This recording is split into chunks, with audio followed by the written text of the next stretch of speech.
Hey guys, and welcome back to my channel. In today's video, we are doing part 2 of a whole review video series I'm doing on Build Your Library Level 0 Around the World study. It is a Charlotte Mason inspired curriculum, but it is secular in nature. So if you are a secular family, this would work really well for you. If you're new to my channel, I've got a 5-year-old who is a kindergartner and a 7-year-old who is a 2nd grader. Both are summer babies, so they are on the younger end of the spectrum when it comes to what grade they're in. But this has been a really great program for us so far, trying to really understand geography around the world, different cultures, etc. So if you're not familiar with Build Your Library Level 0 and how she parses it out, she kind of goes from one continent to the next and then moves on and visits all those countries in it. So the way I'm doing my videos is each video is a different continent. So my first review video, if you didn't see it, I'll link it up here, was on North America. We just finished up South America, so that's what this video is going to be about. So first off, in each review video, I like to highlight one of the spines that she recommends for the entire program. So a spine is something that you basically use throughout the entire school year, and it's used across the different continents. And this video's highlight is going to be Children Just Like Me. This spine is probably one of my kids' favorite books, and I think it's because kids like learning about other kids. This DK book brings you along to meet different children from different parts of the world and different countries. It talks about their family dynamics, where they live, what kind of food they eat, what kind of extracurriculars they like to do, and kids like learning about other kids, and it makes it very relatable to them. And what we like to do after we read about, a person, so here, I'll pull up somebody to make an example. So Raphael, he got a 2-page spread. He's from Brazil. And so what I'll do is after we read over the entire 2 pages or 1 page, some of the kids only get 1, I will then ask them, so how is Raphael similar to you? To show them that we are not so different from other people in different countries. But then I also say, well, how are they different? A lot of times it's, well, they speak Spanish, or they like tomatoes and we don't. That's a big one apparently that pops up with my kids. They really don't like tomatoes. But it's just small things where we can talk about our similarities, but also celebrate our differences across the board and just being a diverse world. And they absolutely love this. So even if you don't do this program, this curriculum, I highly recommend getting this. And they also have another book, I think, that talks about what kids celebrate around the world. And I've heard really good things about that. We actually might snag that just for our own personal use. So 2 thumbs up for Children Just Like Me. Next, I like to highlight a book, or a spine book basically, that we added to the curriculum. And this video's spine is Atlas of Adventures. So I actually found out about this and got this one from Torchlight Level 0, or I think they call it Level K, because this is a kindergarten level technically. And I got this book from Torchlight Level K, and we did that high level geography study last year. This one we're going much more in depth about it. And we love this series. This book is wonderful. There's another book that we use, which I'll be highlighting in another video later, from the same author. But it's just so cool. One, the illustrations are amazing. There's so many great little factoids in here. And what I love is that it picks a place on the earth, and then it kind of talks about something that you might do, an adventure. So for example, for Alaska, it's dog sled with huskies in Alaska. And there's this little blip that you read, but then as the kids are, I lay this down on the floor or on the table and let them look over it, and I say, do you have any questions? I'll read off little bits of factoids to them. And it's just another way to connect to the geographical place we're learning about. Here we go. Explore the treetops of the Amazon rainforest. The illustrations are beautiful. There's some fun little Easter egg nuggets in here. There was one, I'm trying to see if there's one in here that I can show you. There's like one where they had a polar bear like sipping a Coca-Cola. Like they do funny, goofy things like that because it's supposed to be for children, of course. But just great information, great illustrations, and it engages the kids. So I basically took from our curriculum last year, just like, you know, if we were learning about the USA, what pages did it say to read from this? And I pulled it over to the week that we learned about USA in this curriculum, and it's been a nice addition, and it doesn't take too much time to add it in either. Next, I was going to talk about the literature that we read traveling our way through South America.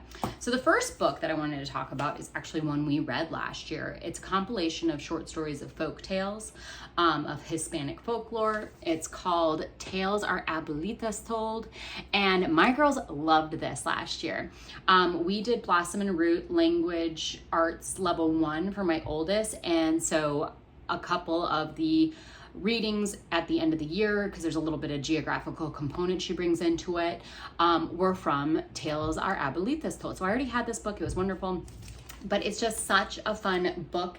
If your kiddos like folk tales, there's nice little illustrations. I'm sorry about the sun coming through the blinds. But just great stories, a lot of good morals in there too. Some of them are a little crazy, so just be prepared. It is folk tales. You know how folk tales can get a little odd, or they can actually kind of be gruesome in some ways.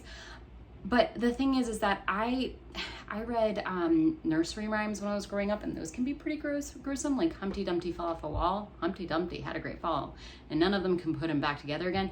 If you think about the things that we learned when we were little, we don't take it with the same, I think, intensity that as an adult listening to that, you're like, is that appropriate for children?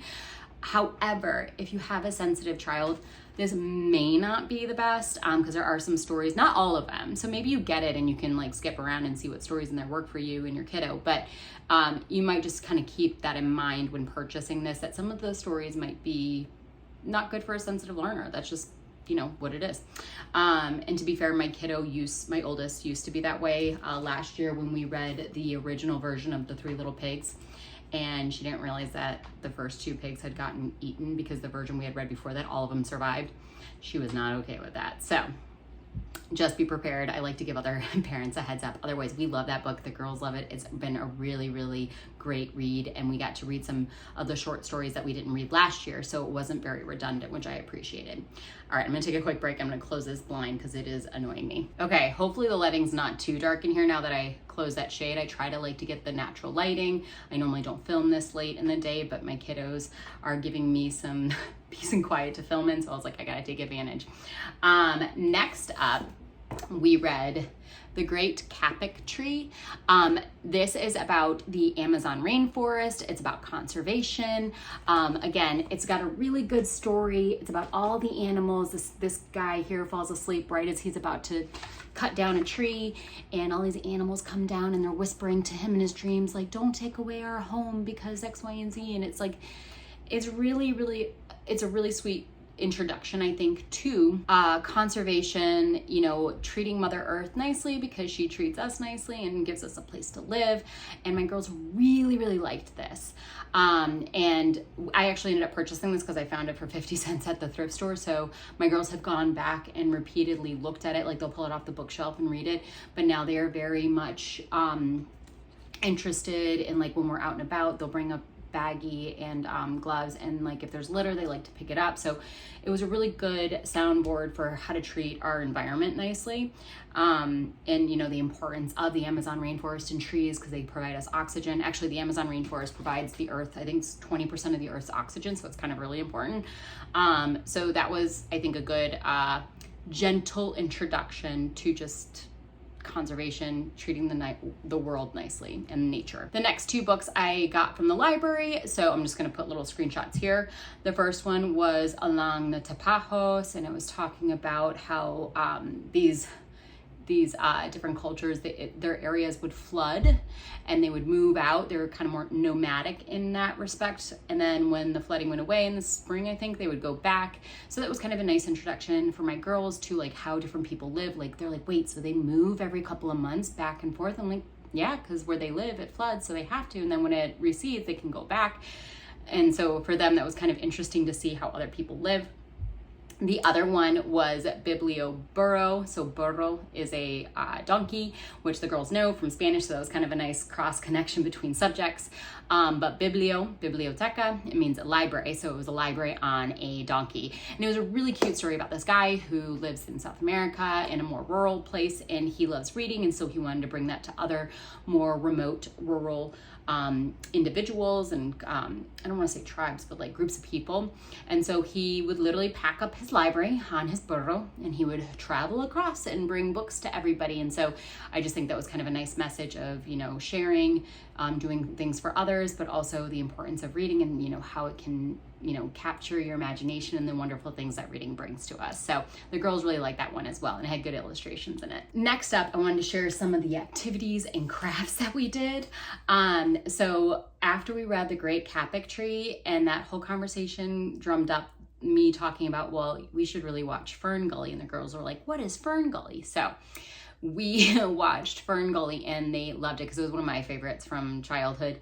My youngest, actually, I thought might get a little scared from the bad guy, the smoke guy who's like from the oil, and he was the one who's doing all the bad things. I thought she might get scared of that, but they actually did pretty well with it. I think it's because it was cartoon. They're like, this isn't real. So otherwise, they loved it. It was a really great movie for them. That also brought up the conversation with my husband and I. We're like, it's basically like the kid Avatar movie. Avatar is like the adult Fern Gully, and the girls asked, well, could we watch that? And so we thought about it. We're like, there's not really any like bad parts in it except for maybe just like the fighting bits, but I was prepared to, like, you know, fast forward through bits if I needed to. And we did a little bit here and there on certain scenes that were a little bit too adultish, but for the most part it was pretty okay for them to watch, and they loved it. They thought it was so good. They want to watch the second one now, which I have not seen, The Way of the Water, something, I can't remember, but it's Avatar 2 basically. So I've got to watch that first before I let them watch it to see if I think they can handle it / if it's appropriate. So, but they love that. They're all about nature now and protecting her and just loving her. And that's, you know, I think that's a wonderful thing, wonderful quality to have. So I wanted to highlight one of the art projects we did as part of the curriculum. These are Easter Island carved stones. If you've never seen them on Easter Island, it's to the west off of the coast of Chile. They have these massive headstones, and so we used brown paper bags and created our own Easter Island stones. They also made maracas with like beans and rice and like containers. And then we also made a gaucho belt. A gaucho is cowboy in Brazil. And so they got to make one of those. So they had a lot of fun with the arts and crafts, learning about this continent. We also got to add to our passports that we stopped in North America. So we each made our own little passports. I think these are so cute. Here, I'll show you. So this is my daughter, my youngest, Charlotte's.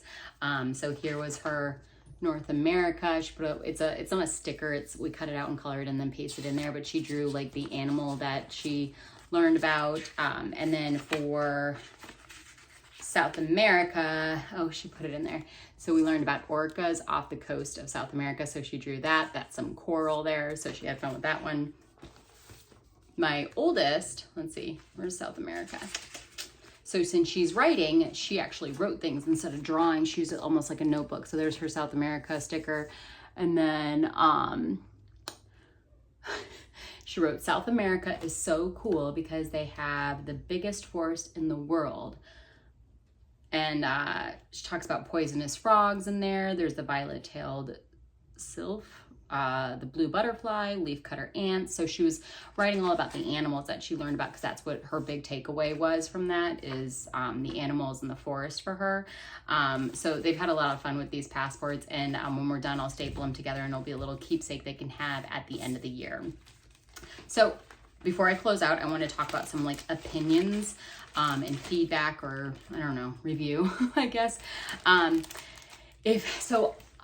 We're a Charlotte Mason family, so we don't really rely heavily on videos. We really like good living books and narratives to bring alive different concepts and teachings as we're learning.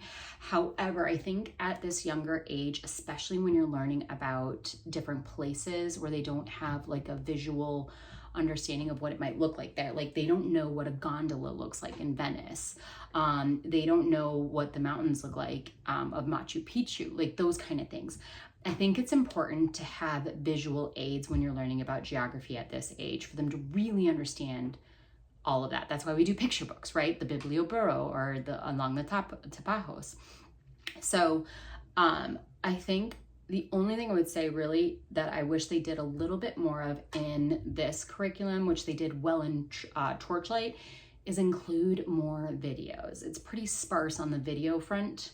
And we're not big, like I try to limit screen time. So, and this is coming from me, like I think there needs to be more videos in this curriculum.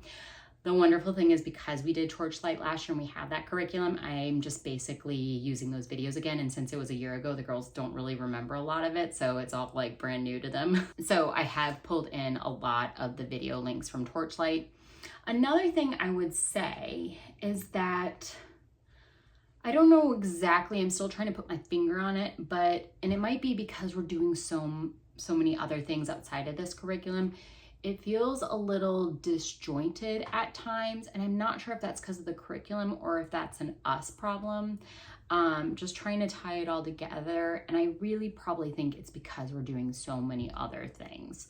We're doing Ambleside Online, we're doing Blossom and Root. We've obviously got our math through Math Mammoth, and we're doing our own language arts, but it just sometimes feels like we're rushing to get the stuff done just to check the box versus really living in it. And as I'm saying this now, I really think it's because we have too much on our plate and not because the curriculum's bad, if that makes sense. I think they've done a good job of like making sure all the literature ties to the continent or the country that you're learning about, the cooking, the art, etc. But to be fair, the cooking is probably the number one thing that gets cut if we run out of time, because that is so time intensive. Also, my kids are not exactly adventurous eaters, and I hate spending all that time and money and effort on making something knowing I know they're not going to make it. Like we were supposed to make pan de tomate for, I think, Spain we're learning about.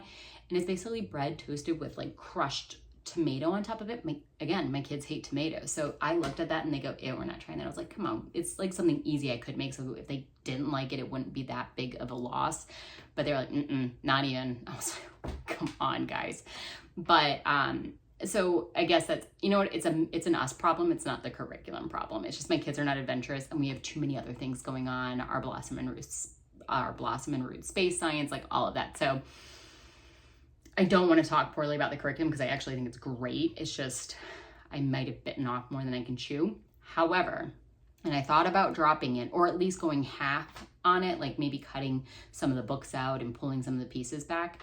And I mentioned that to my kiddos and they were absolutely not having it. So they are absolutely enjoying it. They're like, no, we love it. Please don't drop Build Your Library. So we'll push through. If we have to drop cooking one week or we don't get to one of the readings and one of the spines, I just need to be okay with saying that's okay, and that's not going to be that one piece that they don't connect all the information with, right? If they miss that, it's not going to be detrimental to their understanding of the country. So I just need to let go a little bit. But I thought I'd talk that through with you, and now that I've talked it through with you guys, I now have come to the conclusion it's a me problem, not the curriculum problem.